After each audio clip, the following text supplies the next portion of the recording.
E hoje eu quero falar dessa questão de projetos, né? De projetar. Porque antes da gente colocar qualquer coisa em prática, a gente precisa de um projeto que o ampare, de um projeto que o sustente. A gente veio na perspectiva, há anos atrás, da pedagogia de projetos. Essa pedagogia de projetos, ela chegou até a gente como algo muito importante e que traria para a gente aí uma nova forma de enxergar e de fazer educação. Acredito na pedagogia de projetos. Acredito que a gente tem condições de trabalhar com a pedagogia de projetos de uma forma que estruture melhor o nosso trabalho e faça com que a gente chegue a algum lugar. Mas tem uma problemática na pedagogia de projetos. É o professor que não sabe projetar. E eu quero falar sobre isso com vocês hoje. A gente tem muitos professores que não sabem organizar projetos, que não sabem fazer projetos. E isso não vem por conta do professor não querer saber, simplesmente, do professor não buscar formação, simplesmente, mas vem por conta de como ele foi ensinado, né, de como ele aprendeu. A gente precisa aprender a aprender. E muitas vezes, para você aprender a aprender, você precisa empregar um esforço descomunal para sair de um condicionamento que lhe foi imposto quando você era criança. Nós temos muitos professores condicionados a fazer as coisas da forma como eles aprenderam lá na primeira infância, lá no Fundamental 1.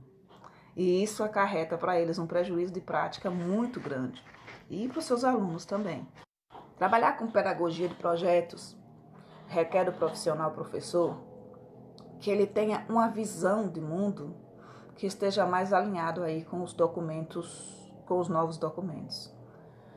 Um professor mais das antigas, não falo das antigas no sentido de ter mais idade, mas um professor mais das antigas, que é aquele que estava dentro desse sistema e acolheu esse sistema, quando vai fazer um projeto, ele pensa no tema do interesse dele, no tema que vai ser fácil para ele trabalhar, no tema que vai ser fácil para ele executar, porque ele já tem as ideias, né?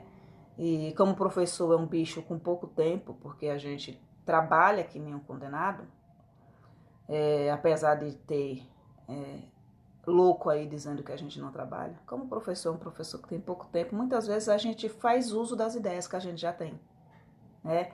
Então a gente faz o seguinte, eu vou trabalhar esse projeto aqui, porque esse projeto aqui eu já fiz aquilo ali, e eu já sei como é que faz. Então vai pedir de mim muito menos disponibilidade de tempo para poder analisar esse projeto. E aí começa o primeiro erro, que é o erro em iniciar uma pedagogia de projetos a partir do interesse do adulto, a partir do meu interesse, a partir daquilo que é mais fácil para mim. E aparentemente é um negócio que fica muito fácil para a gente trabalhar com aquilo que a gente já sabe. Ok, para escrever o projeto, para colocar no papel, pode ser muito mais fácil. Para executar, aí é que são elas. Aí são outros 500. Certa feita na escola da minha filha, surgiu um movimento por parte dos alunos de brincar com aquelas brincadeiras de mão. As próprias crianças, de repente, trouxeram para o centro as brincadeiras antigas. E as professoras começaram a observar que essas brincadeiras estavam no centro. Chego na escola com uma das que foram professoras da minha filha, com que eu tinha mais afinidade, e saliento para ela: vocês observaram o que eu observei? Ela disse: observamos. Qual projeto que está sendo trabalhado agora? É esse aqui. Aqui tem uma estrutura de projetos para se trabalhar quase sempre, né? Quase sempre foi assim. A gente trabalha Páscoa, trabalha festas juninas, trabalha o projeto folclore, trabalha Natal, né? Nesse meinho aí a gente coloca meio ambiente, aí trabalha o projeto de identidade. Então é algo estático, né? Quando eu estagiei já se trabalhava o projeto folclore na escola. As figuras que me pediram para passar para os alunos pintarem são as figuras que os meus filhos pintaram. Passou de um para o outro. Tanto que quando chegou aqui em casa, uma delas, minha filha de 20 anos, disse: eu conheço essa figura. E eu sempre falo, o medo de desenvolver um projeto diferente faz com que o professor fique todos os anos imersos no mesmo trabalho, e isso pode parecer mágico, maravilhoso, mas não é. Não é, porque a gente parte daquilo que é fácil para a gente fazer. Salvador, Adriana de Salvador, Mato Grosso com a gente, Eliane, bom dia Vera, bom dia, Albertina de Pinhões, na Paraíba. Gente, então, aí a gente escolhe o bendito do tema com base no que a gente quer. Eu quero trabalhar isso aqui, porque eu já tenho material para isso. Boa noite, Maria. Maria está no Japão. Bom dia.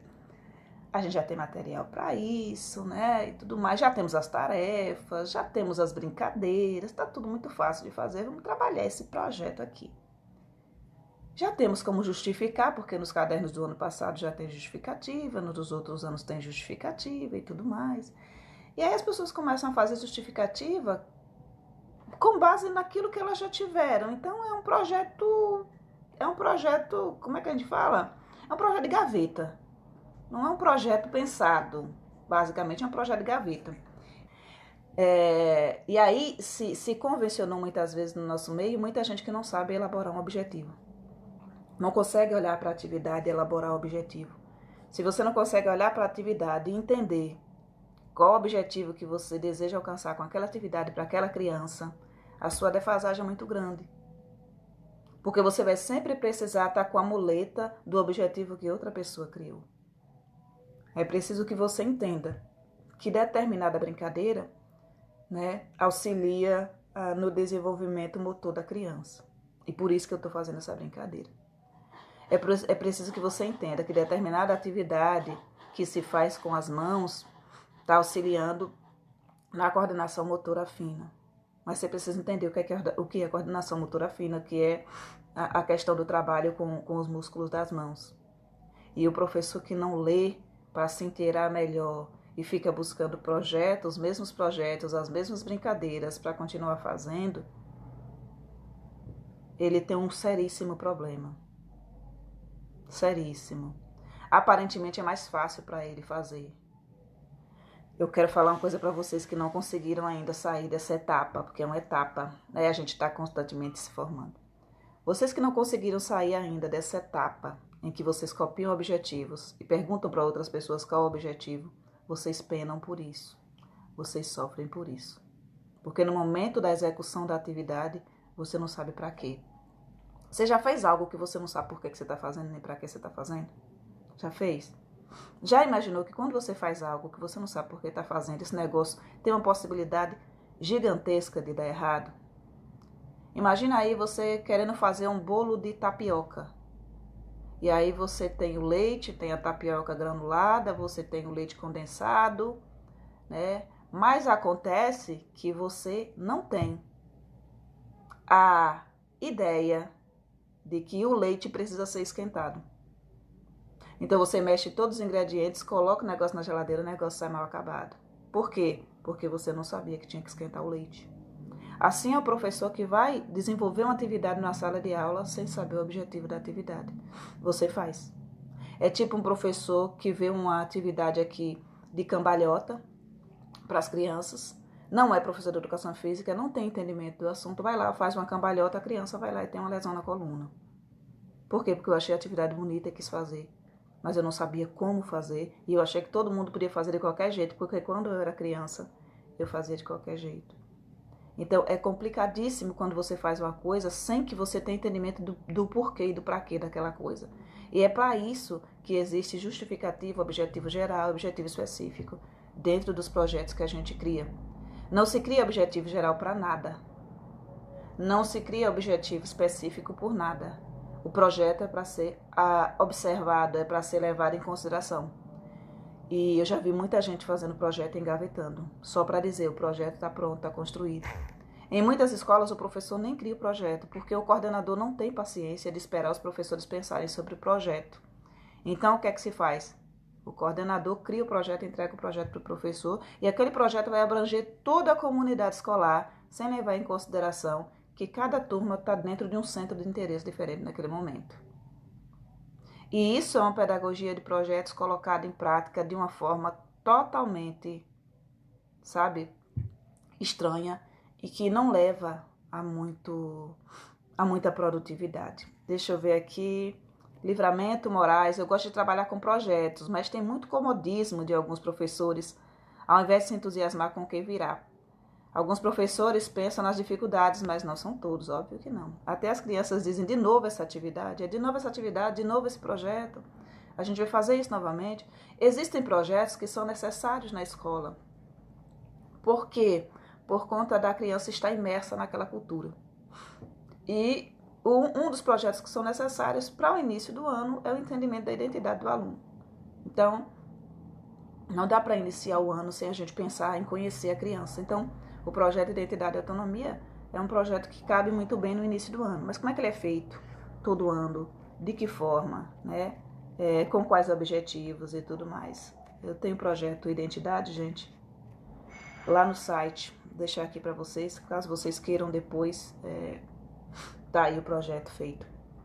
Óbvio que para fazer adaptações, adequações de acordo com a realidade de vocês. Então, por exemplo, o projeto Festas Juninas é um projeto que é trabalhado todos os anos na nossa cultura. Nós somos do Nordeste, as festas juninas aqui são muito fortes. Em meados de maio você já começa a ouvir o barulho dos forrós e é algo muito triste hoje por isso. Nós estamos aqui em maio já e a gente não escuta música junina porque não escuta música nenhuma. Porque o barzinho, o barzinho que ficava ali na esquina, uma barraquinha na verdade, tinha o senhorzinho, e essa época ele estava colocando o som, e hoje a gente não escuta o som.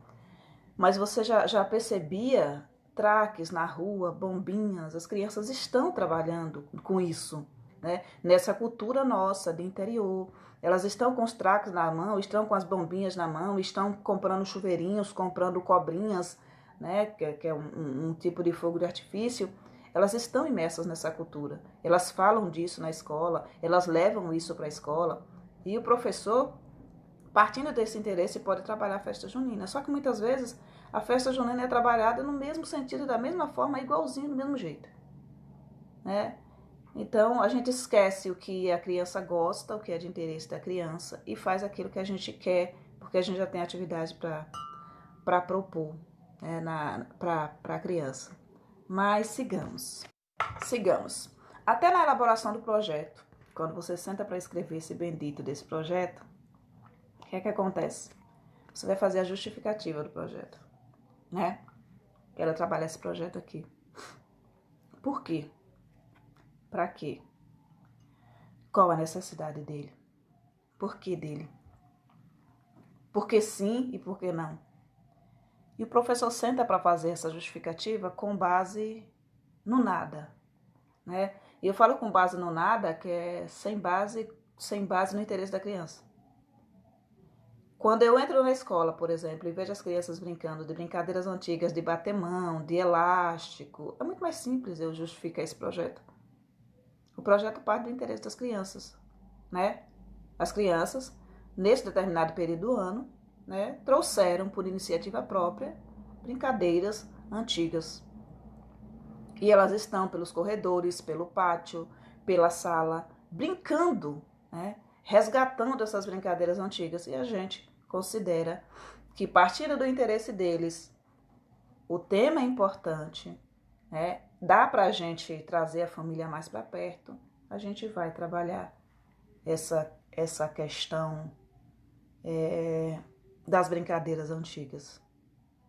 E a gente vai trabalhar isso dentro de todas as áreas, abrangendo todos os campos de experiência da Base Nacional Comum Curricular e considerando os direitos de aprendizagem. E aí o que é que a gente vai fazer? A gente tem o objetivo geral, começa a buscar ideias, o projeto não nasce de uma sentada, infelizmente, tem colegas que acreditam que o projeto nasce de uma sentada. Tem coordenadores que acreditam que um projeto nasce de uma sentada. Vou sentar aqui e o projeto vai estar pronto.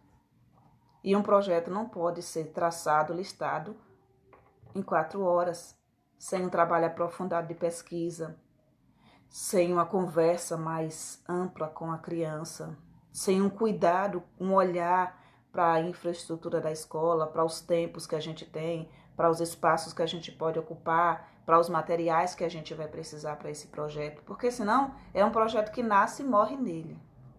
Nasce e morre nele. Sabe por que nasce e morre nele? Porque você faz um projeto lindo muitas vezes, que não tem condições nenhuma de se efetivar na prática, porque você não tem os tempos, você não tem os espaços, você não tem o material, você fez um projeto para a gaveta. Como é feito muitas vezes o projeto político-pedagógico da escola, que só é feito para conseguir a verba do governo federal, mas que quando você vai ler um projeto político-pedagógico que foi criado por um coordenador, não é um projeto político-pedagógico, é uma emenda, né? É algo feito para um fim específico, tão somente. Deixa eu ver aqui, Vera, infelizmente nós não trabalhamos mais festa junina e outras datas comemorativas. Aí parte da questão dos extremismos, Vera, no âmbito escolar. Daqui a pouco responde a colega Edinalva. Aí parte dos extremismos no espaço escolar. Os coordenadores, percebendo que não tem condições de retirar das práticas pedagógicas do professor as posturas engessadas em relação às festas juninas, eles promovem o que a gente poderia chamar de uma ditadura do... Não é conteúdo, que a educação infantil não é conteúdo, ditadura de tema. Então, não vai trabalhar data comemorativa. Por quê? Porque todo ano vocês fazem a mesma coisa. E para não dizer ao professor que é porque todo ano ele faz a mesma coisa, que as pessoas não têm condições muitas vezes de ter essa conversa franca, diz assim, os documentos oficiais não são favoráveis a isso. E não é verdade. Se a gente está imerso numa cultura e se a gente vai trabalhar determinada cultura, a gente precisa ter o conhecimento amplo dessa cultura, o que não se tem.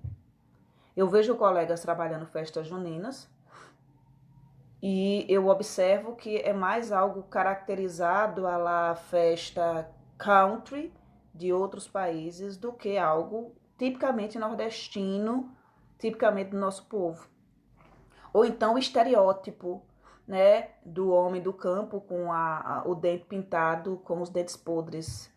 E eu vejo colegas trabalhando o Dia da Mulher com florzinha, sem um entendimento maior da luta feminina no mundo, pelo mundo durante os séculos. Então, se de fato a gente vai trabalhar festa junina, Dia da Mulher, a questão do 13 de maio, dentro dessa perspectiva simplória, né, e rasa, os coordenadores acham por bem, já que não conseguem dialogar com o professor no sentido de ressignificar as práticas, eles extirpam as práticas, eles retiram as práticas.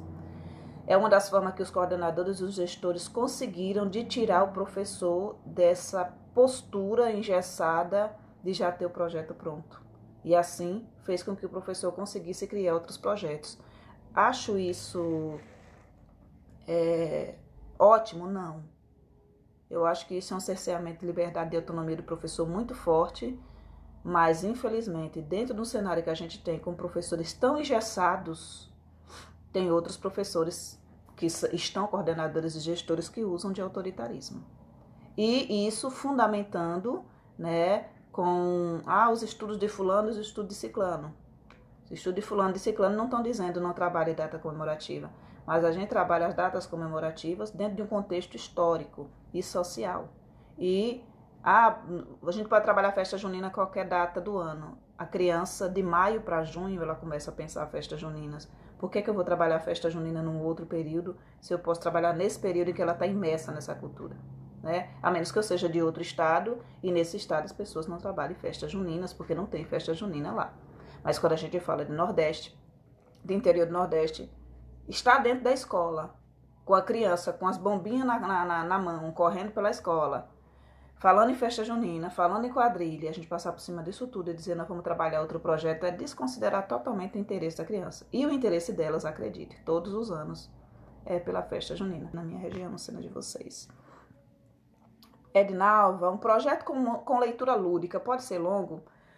Edinalva, tem projetos para 2 dias, tem projetos para uma semana, tem projetos para uma quinzena, tem projetos para um mês, tem projetos para 10 anos. A leitura lúdica, o que é que a gente chama de leitura lúdica? Né? Quando é que a leitura é lúdica? Quando é que a leitura é divertida? Quando ela parte do ponto de interesse da criança. E para que a leitura se torne lúdica, é preciso despertar o interesse da criança. Toda leitura é lúdica quando eu tenho interesse, quando eu gosto, quando eu quero, quando eu tenho contato com gêneros textuais que eu aprecio. Então isso se torna divertido, se torna lúdico, se torna legal, se torna gostoso de fazer. Quando a gente fala, um nome de um projeto interessante, leitura lúdica. Leitura lúdica. Interessantíssimo. Mas não existe leitura lúdica fora do interesse da criança. Então, se eu proponho um projeto de leitura lúdica, porque eu acredito que a criança precisa aprender a ler, mas eu tenho o cantinho da leitura e a criança não vai lá. Eu tenho livros na sala e a criança não se interessa. Antes da leitura lúdica aparecer, né, de fato, na questão da criança pegar para ler, eu, enquanto professor, preciso demonstrar que isso pode ser divertido, que isso pode ser interessante, que isso pode ser legal. Então, de repente, eu começo a contar uma história. E aí eu faço entonação de voz, eu trago fantoches, trago um monte de recurso e conto para a criança. Mas quando ela vai ler, ela não consegue ler. Porque ela não consegue fazer a leitura da forma que você faz. A leitura, ela é lúdica, ela é divertida quando parte do interesse pelo gênero e da questão de eu saber pontuar, saber fazer as pausas, saber entender quando esse personagem falou e quando aquele personagem falou. De outro modo, fica muito complicado de você tornar a leitura algo lúdico, porque você vai lendo de carreirinha, não vai entendendo nada e isso não vai fazendo sentido para você. Primeiro é necessário despertar o interesse da criança e que a criança saiba ler, né? Ou então seria um projeto de escuta lúdica, né? A menos que a gente lesse só imagens.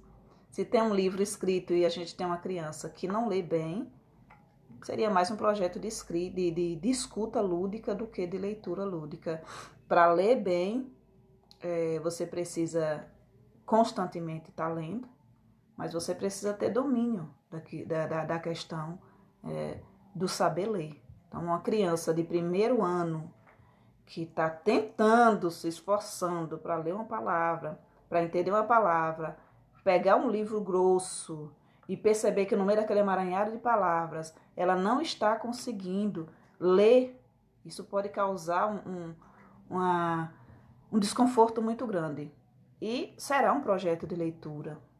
E aprender tem essas questões dolorosas, é desconfortável aprender, mas não será lúdico até o momento que ela comece a realmente ler de fato e entender aquilo que está sendo lido. Então seria um projeto a longo prazo, sim. Seria um projeto a longo prazo. Mas eu acho que não dá simplesmente para a gente fazer um projeto de leitura lúdica e passar o ano inteiro, né, falando só de leitura lúdica. Mas a gente pode ter um projeto meio que encaixado no outro projeto, porque a leitura, ela é algo que está em tudo. Eu queria até pontuar algo para vocês, que enquanto eu fazia meu café eu estava pensando. É comum na nossa área se trabalhar muito a questão da leitura e a questão da matemática. Os professores têm uma fissura, uma loucura sem tamanho pela questão da leitura e pela questão da matemática. E existe uma problemática aí, que é a questão da escrita. Como é que você é professor? Você estudou desde a educação infantil, ensino médio, passou pela universidade, fez uma pós-graduação e você ainda tem dificuldade de escrever. Como é que você é professor e tem dificuldade de escrever?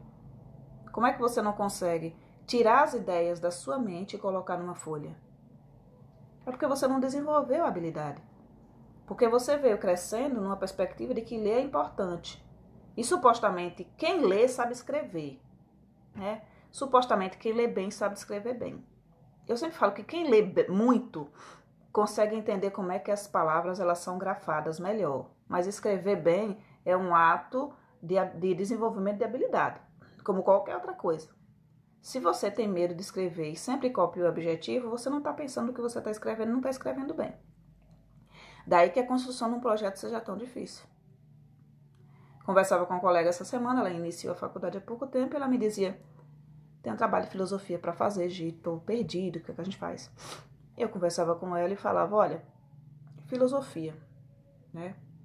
Você precisa tirar das suas ideias e trazer isso para uma folha. Isso é um exercício. É um dos seus primeiros trabalhos. Se você não fizer esse exercício agora, você não vai conseguir fazer um TCC mais tarde. Então faça. Vai sair ruim, vai sair péssimo. Vai ser um negócio que você vai ter vergonha. Leia, faça de novo. Na terceira vez que você fizer de novo, você manda pro seu professor para ele dar uma olhada. Ainda vai estar pavoroso. Não vai estar bom. Vai estar meia boca. Mas à medida que você escreve e reescreve, você pensa e repensa. E quando você pensa e repensa, você vai conseguindo colocar mais e mais o seu pensamento na folha. Até que você consiga chegar num ponto em que isso é positivo.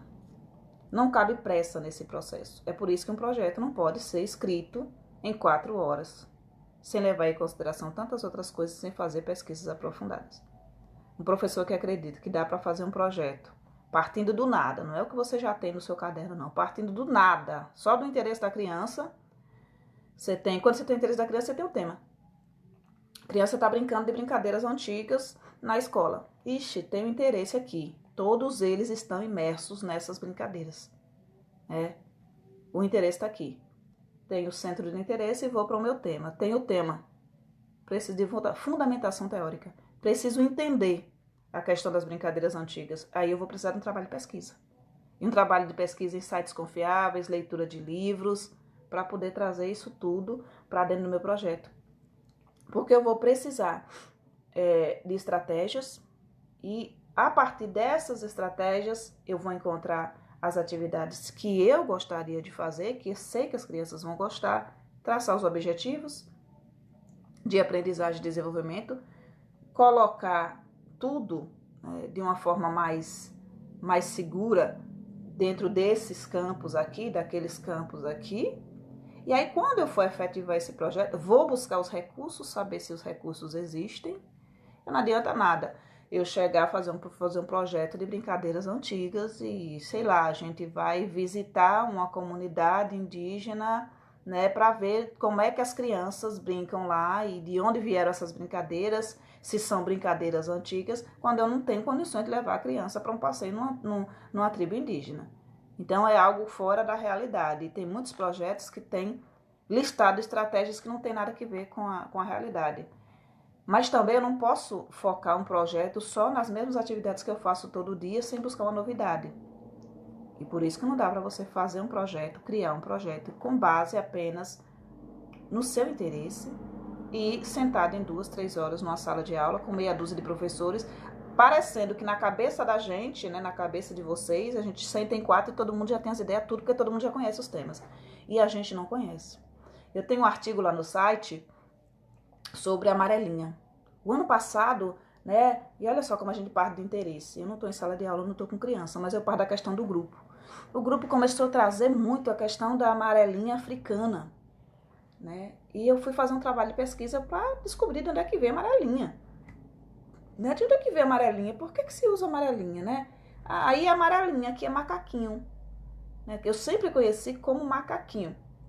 E a gente tinha um macaquinho tradicional, um macaquinho em cima de outro macaquinho, que a gente chamava assim, e esse outro macaquinho, que era um macaquinho, não era africano, mas era algo parecido, que era pular com o pé, abrir o pé, pular com o pé e sair. Segunda, pular com 2 pés, abrir 2 pés, sair. Isso em 3 quadradinhos, né, em 3 colunas. 3 quadradinhos, 3 fileiras e 3 colunas. E depois a gente pulava com o pé em X, abria, fechava, voltava.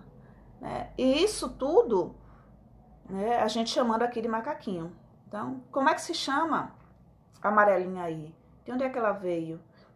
Como é que se brinca? Quais são as variações? Quantos tipos de amarelinha a gente tem? Então, eu fui buscar, li vários artigos e criei o meu artigo a partir disso. Entende? E é assim que a gente faz. Porque senão a gente propõe um projeto com brincadeiras antigas que a gente não sabe de onde vem nem para onde vai. Né? E a gente precisa entender para trazer também essas informações para as crianças. E mais, as crianças pegam essa informação, ela leva para as casas delas, para as mães, para os pais. E as mães e os pais que não sabiam que era desse jeito, quando chega em casa, por exemplo, você está aí na região sudeste, né, e a criança faz uma amarelinha no chão e chama de macaquinho, e a mãe diz, mas isso aqui não é macaquinho, é amarelinha. E eles dizem, mas lá no Nordeste, no interior do Nordeste, é macaquinho. E já traz uma informação e já abre o espaço para um diálogo. A gente precisa trazer para as crianças mais do que informação que eles já têm. Precisa aprofundar os projetos. Precisa fazer com que eles tenham interesse em cavucar, né? Deles terem essa ideia de que você sai da questão do interesse comum, do senso comum, e você vai produzir a questão do conhecimento científico, né? Tô brincando de amarelinha, é bom brincar de amarelinha.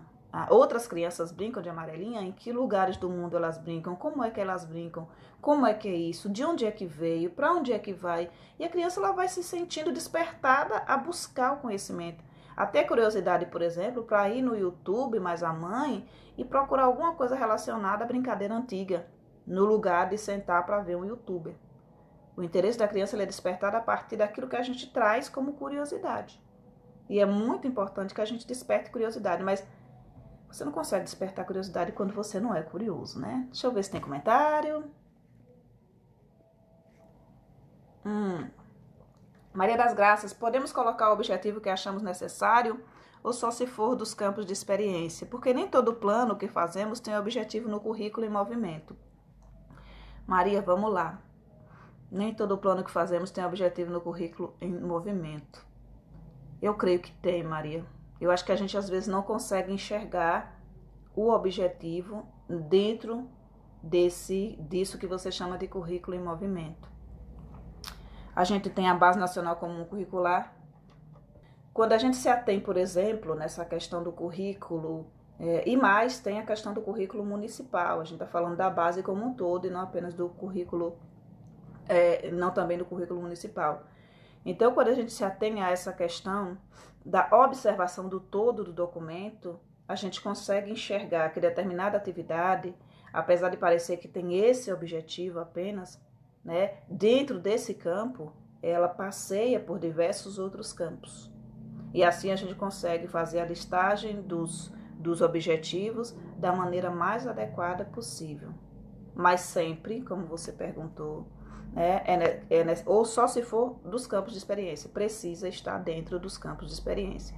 Porque se você lista um objetivo que não consegue trabalhar dentro dessa perspectiva dos campos de conhecimento, aliás, dos campos de experiência, aí você tem um problema muito sério que você está saindo da questão. Que às vezes você vai para um espaço mais de trabalhar conteúdo. E a educação infantil não é espaço da gente trabalhar o conteúdo na perspectiva de ensino, mas de trazer as experiências para que a gente possa ver esse conteúdo em ação. Se eu vou trabalhar, por exemplo, animais na educação infantil, eu vou partir da observação desses animais, né?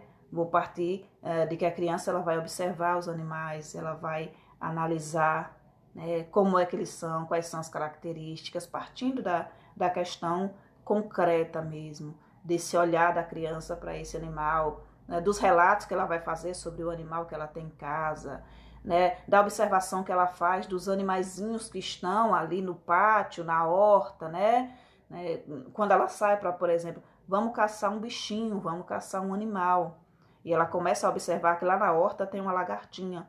E essa lagartinha, ela é verde, ela é molinha, e o corpinho dela vai fazendo esse movimento, né? E muito legal até fazer um movimento com o dedo para poder trabalhar a musculatura da mão. E a criança vai observando a cor dessa lagarta, o movimento que essa lagarta faz. Ela vai olhando mais de perto com a lupa para ver como é que é a carinha dessa lagarta, como é que são os pezinhos dessa lagarta. Então a gente não fica só no campo. Vou trabalhar animais e ele vai estar aqui no campo, espaços, tempos, quantidades, relações e transformações, de forma nenhuma. Ela vai entrar em outros campos. Eu posso trazer a história Primavera da Lagarta, fazer uma contação de história. pedir que essas crianças desenhem essa lagarta, e aí a gente vai trabalhar traços, sons, cores e formas. Cantar uma musiquinha da lagarta com acompanhamento de palmas, né, com acompanhamento de batida de pé, com acompanhamento de instrumentos musicais. E eu vou lá para o campo traços, sons, cores e formas. Eu vou pedir que as crianças imitem uma lagarta, e eu já vou estar no campo corpo, gestos e movimentos. Então, as experiências na educação infantil, elas são assim. Você propõe a experiência e você especifica os objetivos de aprendizagem e desenvolvimento. Mas o percurso é dado pela criança e não pelo professor. Então, muitas vezes eu acredito que aquela atividade vai me levar para determinado campo e, na verdade, a criança me leva para outro campo totalmente diferente. Então, você tem um planejamento que ele também tem movimento, não é um planejamento estático, né? E não é algo que acaba hoje. Estou observando essa lagarta hoje e amanhã chega, acabou. Não, não é assim. Se amanhã a criança disser, não, mas isso aqui a gente precisava observar, a gente vai para o interesse dela, porque o importante não é ter o conteúdo de fato listado, é promover as experiências. A gente falou disso quando trouxe aqui no grupo uma proposta para trabalhar espaços, tempos, quantidades, relações e transformações. Isso está lá no nosso canal, Ideia Criativa Educa. A gente tem uma playlist só de BNCC.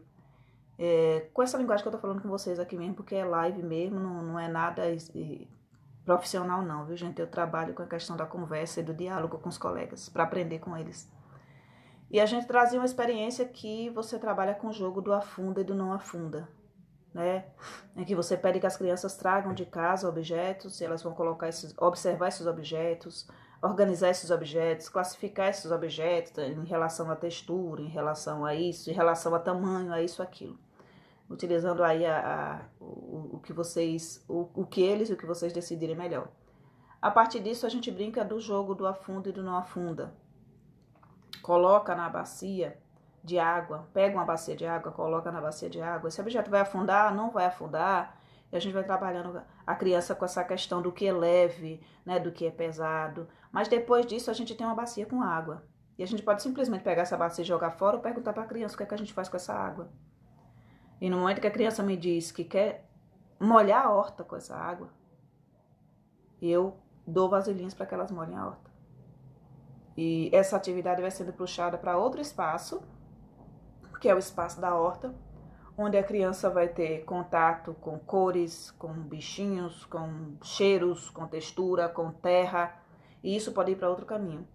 Mas em contrapartida, se eu pergunto e a criança diz, a gente poderia jogar no vaso sanitário, poderia guardar para usar mais tarde, poderia lavar as nossas mãos, né, para fazer a higiene das nossas mãos com essa água que só foi usada para colocar esses objetos, eu já vou partir para outra questão, para outro tema que é do interesse da criança.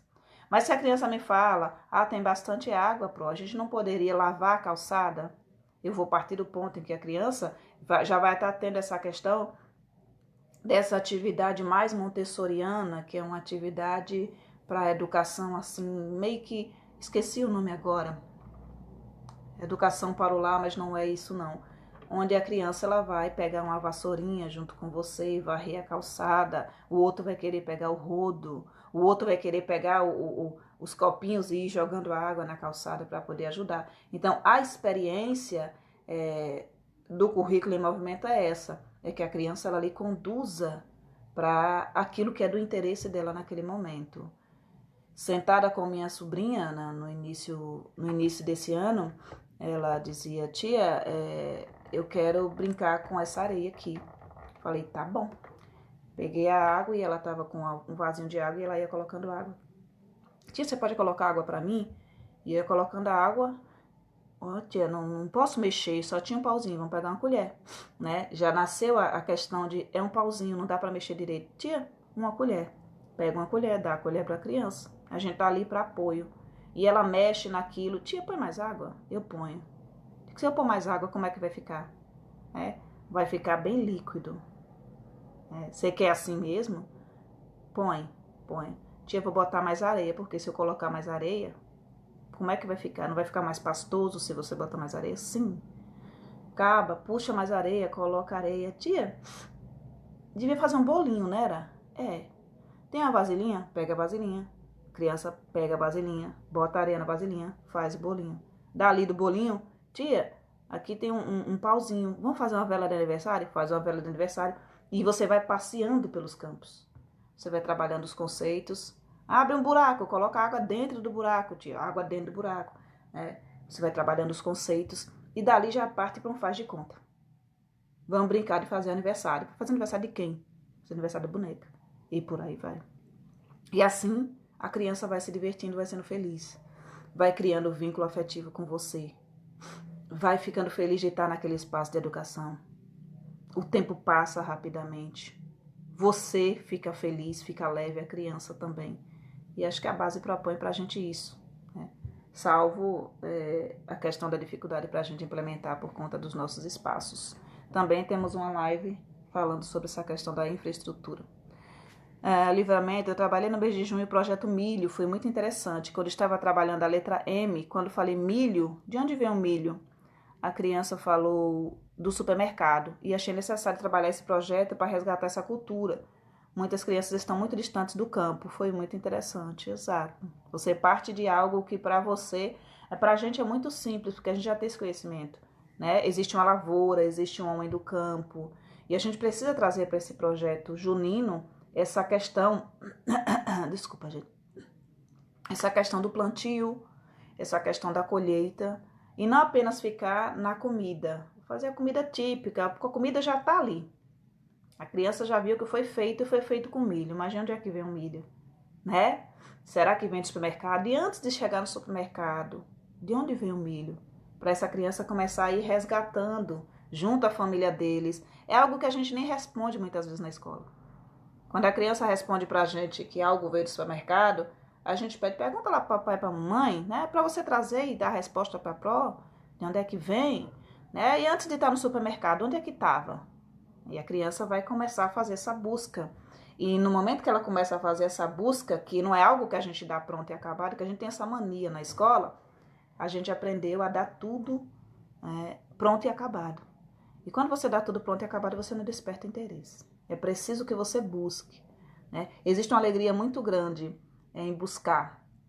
Paulo Freire fala que sem a curiosidade que me move, né, que me insere da busca, eu não aprendo e nem ensino. Eu preciso ser curioso. E despertar a curiosidade das nossas crianças é muito importante. Então é muito bom. Boa noite, Sandra, direto do Japão. Boa noite, Mamu. Mônica, bom dia. Qual a diferença entre projeto e sequência didática? Vamos lá, projeto e sequência didática.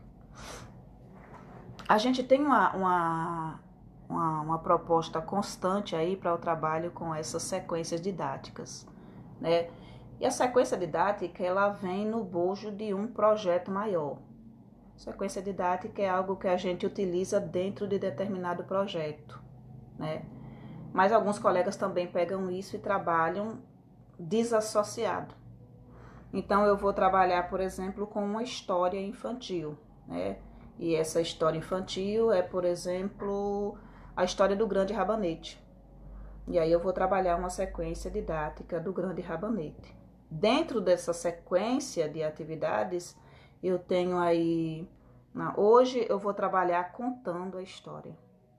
Depois eu vou trabalhar com essa atividade, com aquela atividade, com aquela atividade. Se eu pego uma sequência didática para o Fundamental 1, é uma série de atividades em folha e fora de folha que eu vou trazendo dentro de um projeto. Eu acredito que a sequência didática não seja interessante de ser trabalhada fora de um pensamento também de projeto. De um pensamento que eu esteja analisando qual foi o interesse, porquê do interesse e em qual projeto eu vou trazer essa sequência didática. Se eu abandono a questão da pedagogia do projeto para trazer só uma sequência, né, fica complicado. Deixa eu ver se eu consigo explicar melhor. A gente fez um projeto de ensino, né? No final da nossa aula, do nosso curso de pedagogia, a gente fez um projeto de ensino. E dentro desse projeto de ensino, a gente colocava sequências didáticas que nós trabalharíamos. O meu projeto de ensino foi dentro do campo da matemática. E dentro desse projeto de ensino, eu tinha uma sequência para a gente trabalhar com a história, a centopeia e os seus sapatinhos. que é uma centopeia que leva a filha dela até uma loja para experimentar pares de sapatos novos. E aí o bichinho fica subindo, descendo sapato, botando sapato para lá, sapato para cá, sapato para lá, sapato para cá. E quando acaba a história, ela acaba não levando nenhum sapatinho e diz que volta amanhã, né?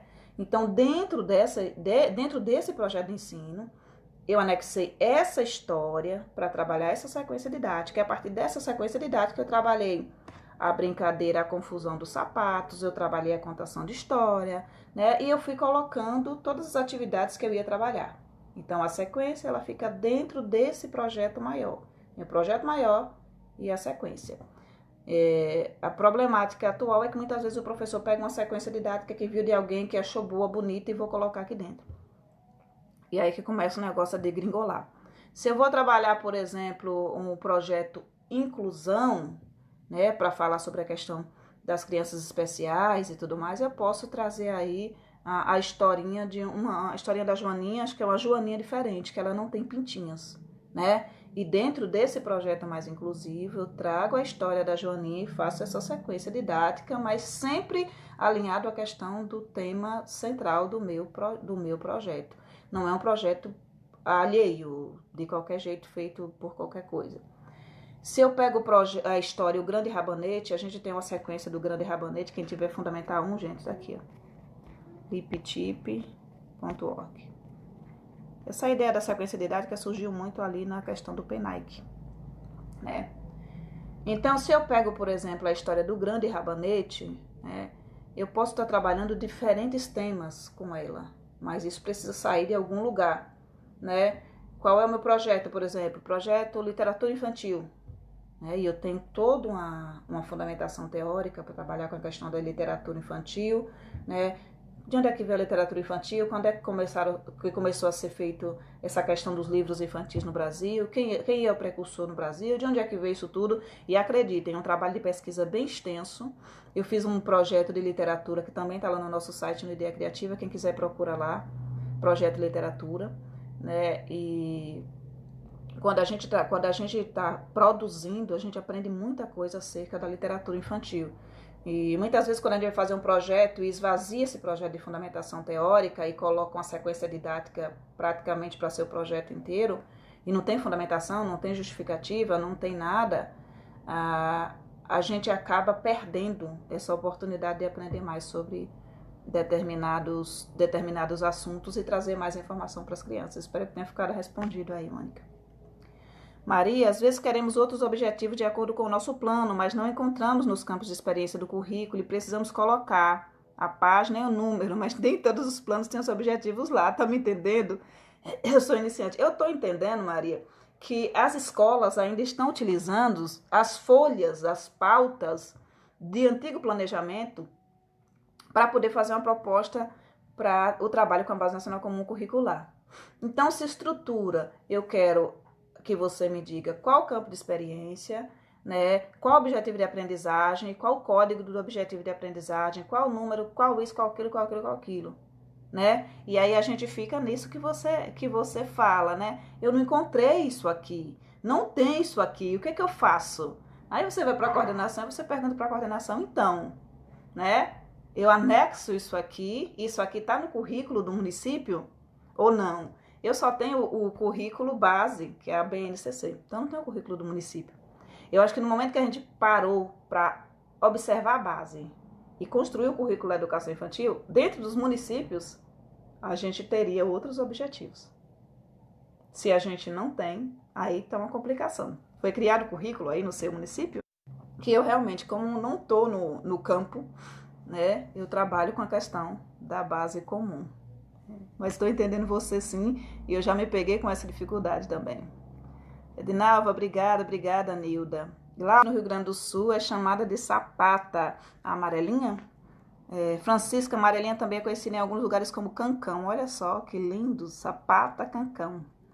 Liri, sapata, olha só, gente, eu prefiro macaquinho. Eu não tô sendo xenofóbica com vocês, obviamente, né? Eu acho amarelinho um nome muito estranho, porque o negócio não é amarelo. E olha só, é um negócio para pular, né? Deve ser, é macaquinho, gente, é macaquinho. Por que sapata? né? Por que cancão? Eu prefiro o termo aqui do interior da Bahia, que é macaquinho, né? Que a criança sai pulando que nem um macaquinho. Não é puxando a sardinha pro meu lado, não, porque eu acho que faz muito mais sentido. Vocês não acham? Chama de amarelinha, não é amarelo. Chama de sapata, não tem sapato lá. Chama de cancão por quê? Não se sabe, mas macaquinho faz todo sentido, que é pulando. Então, é isso que a gente tem para hoje. Esse olhar para a nossa prática, esse olhar para como a gente faz as coisas, né? Quero fazer um projeto, primeiro, o que é que a criança quer? Um projeto que eu teci uma crítica essa semana, e eu espero que os colegas entendam que as minhas críticas, elas vão sempre da análise do todo, não é uma crítica a determinada escola, a determinada profissional.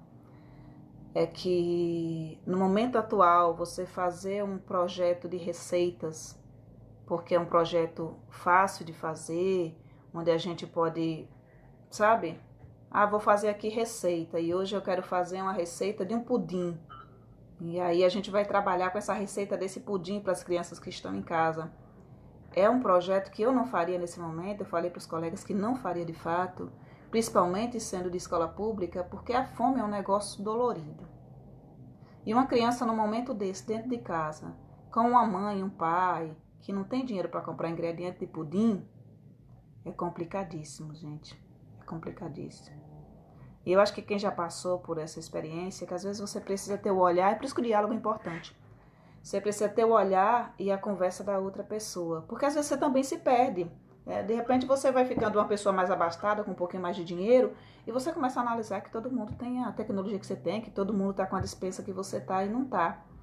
E como na minha infância eu passei muito tempo olhando outras pessoas comendo algo que eu gostaria de comer, quando eu vejo hoje um professor fazer uma receita de pudim em meio à pandemia para enviar para casa de um aluno de periferia, um vídeo mostrando uma comida tão gostosa que ele não pode comer, é meio dolorido para mim. Eu acho que não é um bom projeto para esse momento, né? Seria um projeto que precisaria ser pensado.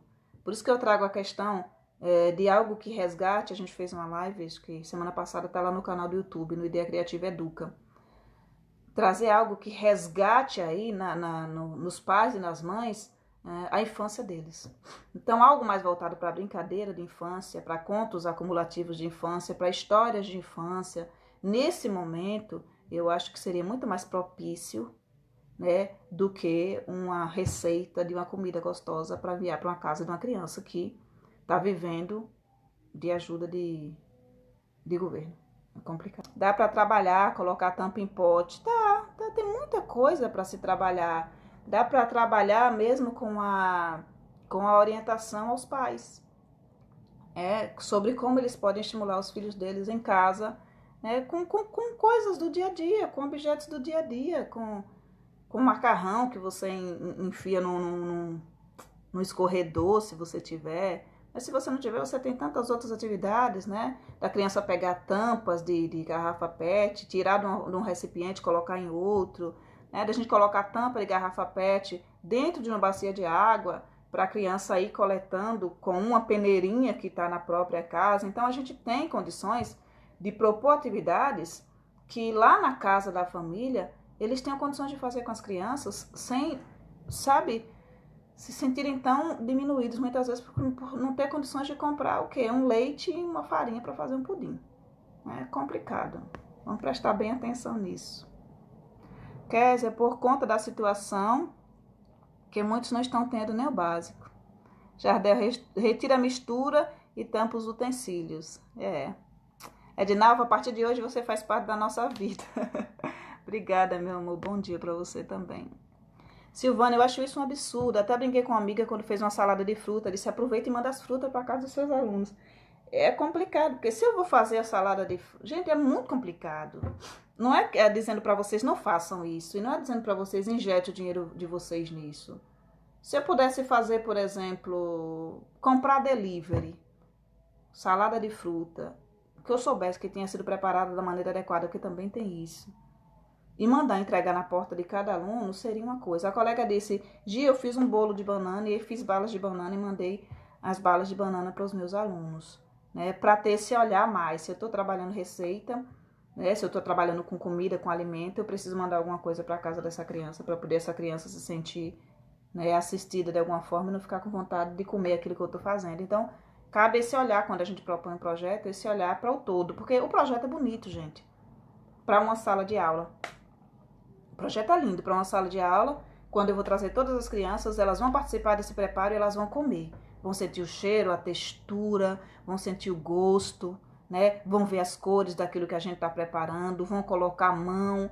Então, o projeto Receita é maravilhoso, mas eu acredito que para as casas, nesse momento, principalmente quem tem aluno de escola média, alta e aluno rico, é outra coisa. Mas para quem tem aluno de baixa renda, é um pouco, desculpa a palavra, até irresponsável.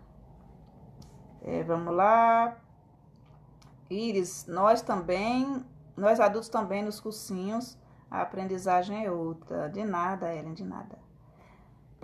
Poliana, pais não sabem, não querem produzir, o celular é melhor, as ideias, atividades propostas não são realizadas. Poliana, vamos lá. Essa questão que a gente também chamou já em outra live, que os pais não sabem e não querem. Vamos lá. Eu não posso trabalhar no sentido de que eu vou retirar da família a responsabilidade que é dela nesse momento. Porque a família não pode trabalhar com a ideia de que o professor não vai ser responsabilizado quando eu mandar o filho para a escola. Quando a criança está na escola, aos meus cuidados, eu preciso ser um professor que estimule a criança. Se eu não sou um professor que estimula a criança, eu não sou um bom professor. Se eu sou um pai que não estou produzindo, que não quero produzir, isso é um problema dele. Eu não posso pegar o filho dele e expor esse filho a uma tela durante 4 horas, o que é prejudicial, mesmo de acordo com os especialistas, com os neurocientistas, é um negócio que faz muito mal, simplesmente porque eu acredito que nenhum pai sabe ou nenhum pai quer. Eu posso partir da ideia que os pais não sabem, mas não da ideia que eles não podem aprender. Eles precisam aprender. E é por isso que existe um projeto chamado Escola para Pais, que talvez fosse o melhor projeto nesse momento. Escola para Pais, para que os pais aprendam a produzir, aprendam a estimular, aprendam a dialogar, aprendam a contar história para os seus filhos. Se eu sei contar uma história, papai sabe, mamãe sabe. Eu não posso, não quero, não devo e não vou, em momento nenhum, acreditar que alguém que tem um filho entre 1 e 6 anos seja uma pessoa irresponsável, que não possa aprender a produzir. Por mais de baixa renda que seja, se você ensina um papai ou uma mamãe de baixa renda que ele pode pegar a tampa de garrafa PET, colocar dentro da água e pedir para que a criança retire a tampa vermelha e coloque nesse recipiente pequeno, retire a tampa azul com a mão mesmo e coloque nesse recipiente grande, ou coloque no chão, ou separe por cores, ou separe por tipo, ou separe por logotipo. Se eu achar que esse pai não consegue fazer isso, aí eu já vou estar achando que eu estou lidando com 2 crianças em vez de uma criança. Eles conseguem, eles têm capacidades, mas eles precisam ser educados. Muitos deles não tiveram acesso à educação e acreditam que não têm capacidade nenhuma. E a gente precisa ensinar. Para cuidar de uma criança, a gente precisa do especialista informando para a gente como é que isso pode ser feito sem dano. E nesse caso, o especialista é o professor, mas do esforço contínuo da família. Então, meu amor, tira meia hora aí pro seu filho e faz essa atividade. Tira meia hora para preparar esse material aqui e faz. E se você não conseguir convencer por conta do desenvolvimento da criança, convence ele que a criança vai ficar entretida. Porque vai. Né? Se você colocar a criança para brincar com determinado tipo de atividade, isso vai deixar ela concentrada.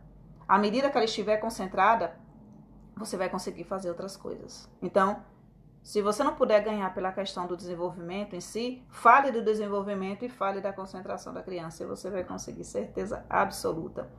E celular, exposição à tela, Poliana, nunca é melhor do que nada. É melhor nada do que uma criança 4 horas na frente de uma tela. É melhor nada da escola do que criança 4 horas numa tela porque o pai não quer fazer isso aqui.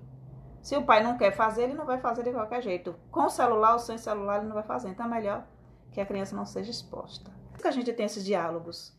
Para levar ao entendimento. Porque senão a gente perde mais do que ganha nesse período. Porque você fica no sentido de, é porque a família não quer. Gente, às vezes a família não consegue, não tem condições, não dá. Eu falo, faz uma contação de história pro seu filho. Ok. E passo lá no grupão. A atividade que a gente vai propor hoje é uma contação de história. Depois da contação de história, aí vocês vão fazer o quê? Vocês vão trabalhar um desenho com essa criança. Papai lê lá da casa dele, ele pensa, a contação de história é para contar uma história de um livro. Eu não tenho livro. Olha só, que coisa boba. Coisa boba. Não tenho livro, não vou contar porque não tenho como contar. Se eu vou individualmente a cada pai e sei que eles não têm livro, qual a minha orientação?